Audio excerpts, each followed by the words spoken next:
We've been saying for a while that the purpose of life is joy. Yes. The basis of life is freedom. But the purpose is joy. The result is never-ending expansion. But people get that all mixed up. They think the purpose is expansion. So they think the purpose of life is expansion, therefore I should try and offer effort at all costs. When their goal or their purpose is expansion, then they disconnect from their awareness of their guidance system. Where if your purpose is joy, then you never disconnect from your awareness of where you stand, and then you experience the inevitable expansion. You see, you're so free you can choose bondage. So freedom is really an interesting thing. You're so free that you can think whatever thought you want. You can establish any vibrational point of attraction that you give your attention to. Freedom, it just is. You are free. No one is vibrating for you. No one is emitting signals for you. Oh, there is influence, but that's all about your giving your attention to something. It's about you tuning into it. In other words, it's like just because the radio station is broadcasting doesn't mean you have to hear it in your car.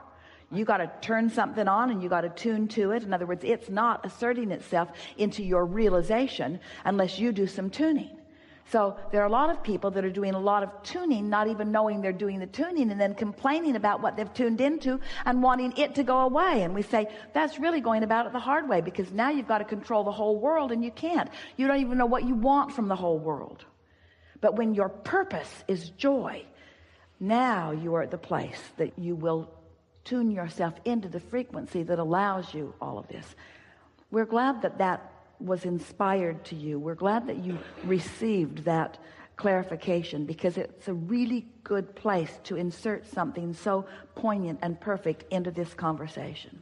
You are magnificent receivers of wonderful things, but most people don't know it. And so we want to find a way of soothing you into you letting the good stuff that you deserve and that you've been asking for and that you've identified come to you.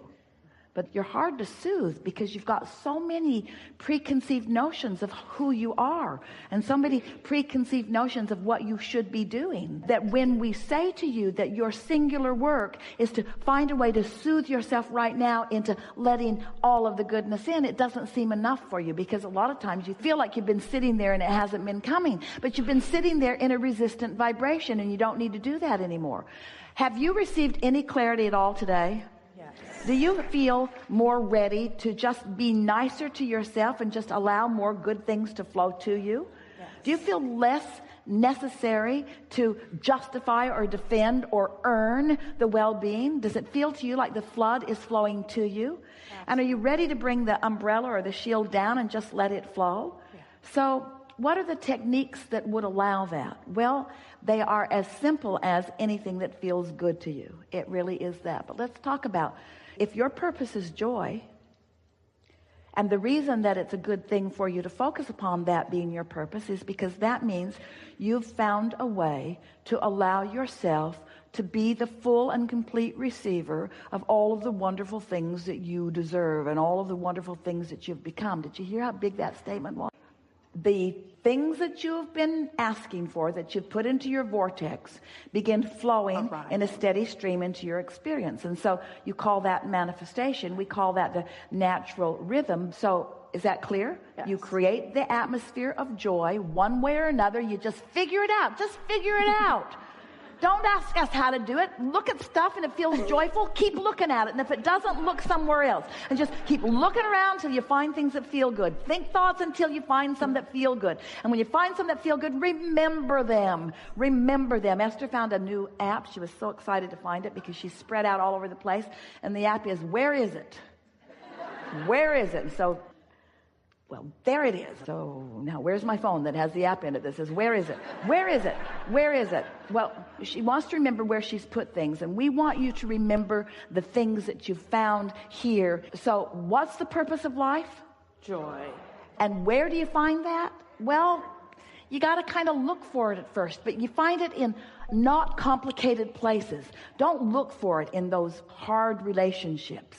And don't look for it in the government. Don't look for it there. And don't look for it on CNN either. In other words, look for it in logical places. Look for it in nature. You'll always find it there. Outdoors, look for it in sure places. In other words, look for it where you think it might be. Look for it where you think it might be. And why are you looking for it where you think it might be? Because you want to find it. Don't look for it where you're not going to find it. Look for it where you're very sure that it's going to be. Where are you going? I'm looking for joy. Where is it? It's around. Well, how are you going to find it? I'm looking in all the easy to find places. I'm looking in the logical places. When you go into your kitchen and you need a frying pan, do you look in the refrigerator for it?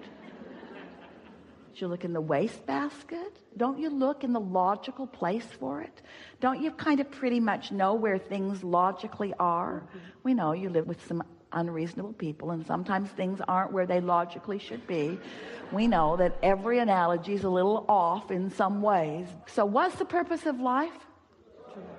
And are there easy to find places of that? And is it a manifestation that is evident to you? Can't you feel it? And what happens when you focus upon something for just a little while? Easier. Momentum ensues and it becomes bigger. And so isn't it logical that if you look for joy and find it and care about it and acknowledge it, that you would feel the inspiration to express it, to talk about it, to acknowledge it, and then doesn't that mean the momentum will become more and more? In other words, there isn't anything that you have come to the conclusion that you want that we weren't there every step of the way as you were coming to those decisions and conclusions. The only difference between you and your human form and us as we stand in our non-physicalness is that with each thing that you ask for, we receive it fully and don't contradict it with a belief that does not allow it to sustain. In other words, we're cleaning up the vibration as we receive it. And you all let momentum get going pretty good before you try. Can you feel the difference in that? Yeah. That's why if you meditate and you feel good and you move out into the day and you start not feeling so good, you're more likely to change your focus of attention in order to maintain your feeling good. Have we convinced you? Do you believe this at all? Do you believe that feeling good is an advantage? Yes. Yes. So do you feel good for the advantage it brings you? This is a trick question. Be careful. Or do you feel good because it feels good to feel good? That's the right answer. In other words, it feels good to feel good. And the reason it feels good to feel good is because when you feel good, all of you is there feeling good. You're not keeping any of you out. You're not blocking yourself from the clarity and the well-being and the stamina and all of the stuff that source energy is. The energy that creates worlds is flowing to you and through you. And when you feel emotionally good, you're allowing it, you see. We think that's a big deal. We think feeling good should be such a dominant intention that if somebody comes to you complaining, you just say to them, hey, hey, hey, hey, I love you. Goodbye. Yeah. I want to feel good, and I can't feel good. And isn't it interesting how they seem to demand your attention? Hey, you listening to me? Not really. Not really. I got my headphones on, a neck pillow around my neck. I want you to hear what I'm saying. I know, I just don't want to hear it. I don't want to hear it. And we know you feel that you will be socially unacceptable. It's sort of what we were talking about a little bit ago, because people have things that they need. The world around you needs you to perform certain conditions in order for them to feel good. How's that working out for you? That's really the thing that you have to ask yourself. If you are not selfish enough and you are self-oriented, if you're not selfish enough to align with the total self that is you, you've got nothing to give. You came for joyous expansion, you see. So you're going to have to train those around you a little bit to understand who you know yourself to be. That you are pure positive energy and you like it that way. And you are a lover of unconditional love and you like it that way. And it won't be long before you will have trained yourself into this frequency that then you can move among any conditions and not lose your balance. We're not trying to get you to make everybody go away and go live in a hole and hide yourself in a corner away for 11 days from everything else. We're not trying to get you to do that. What we really want you to do is to find your balance and then get out there with a vibration that is so well practiced that it doesn't matter what comes your way, your alignment with source energy is dominant. You know, that's what's going on your planet. You freak each other out unnecessarily. But your planet is spinning in its orbit in perfect proximity to other planets and will continue to be so longer than you can do the math. The becoming of this time-space reality is improvement. You are not devolving, you are evolving. Source energy is with you, you see. Now you can find nitpicking things and use them as your reason to deprive yourself of your share of this alignment that's right there flowing to you and through you. But enough of you cannot get pinched off from it to have any effect on the well-being that is dominant. You can only deprive yourself of it. You will never deprive the whole. Isn't that good to know? The only thing that slows momentum is contradictory thought. Resistance is the only thing that slows momentum. Mm-hmm. So if you are aware of the way you're feeling, and the way to speed momentum is by reducing resistance. And the way to speed resistance is to become more specific. The way to slow resistance is to become more general. Mm-hmm. So you be general when you feel resistance. You become specific when you feel no resistance. You become general when you feel resistance. You become specific when you feel no resistance. Until soon you can feel yourself just moving this along. You get to decide how fast you go. Esther loves that. She loves having a vehicle that will go as fast as she dares go. In control. That was the physical exhilarating feeling about that Audi R8. And the words that she said when somebody said, how is it? She said, I can put it anywhere I mean to put it, anytime I mean to put it there. If there's a little hole there, I can get in it. Mm-hmm. Right. I can get in it because it has the agility and it has the speed. It has everything it needs for me to put it where I mean to put it. The other day she was driving it, there was traffic and she wanted to be way over there and she thought, maybe not. Because it would have needed to fly across the... She thought, my first limitation. But you get what we're talking about. Yes. It's the awareness of where you are and the realization of where your power is. Let's say it to you this way. The energy that creates worlds is the power.